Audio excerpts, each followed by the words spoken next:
Ikusmen artifizialeko taldea handitzeko jendea bilatzen ari gara. 3D digitalizazio eta ikuskapen sistemekin lan egiteko.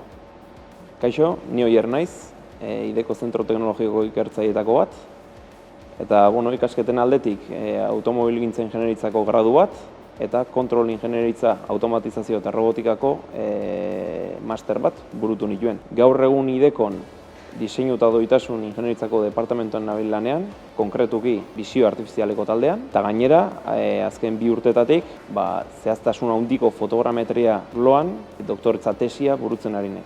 Nire eguneroko lana bereziki 2 ataletan banatzen da. Alde batetik, oinarrizko ikerketa egiten dut, honek adibidez, artikulu zientifikoen irakurketa eta analisian, laborategiko esperimentazioan, metodo eta modelo matematiko berrien garapenean, edota emaitza hauen divulgazio zientifikoan datza. Hala ere, nire eguneroko jardunean tailerreko lana ere badago.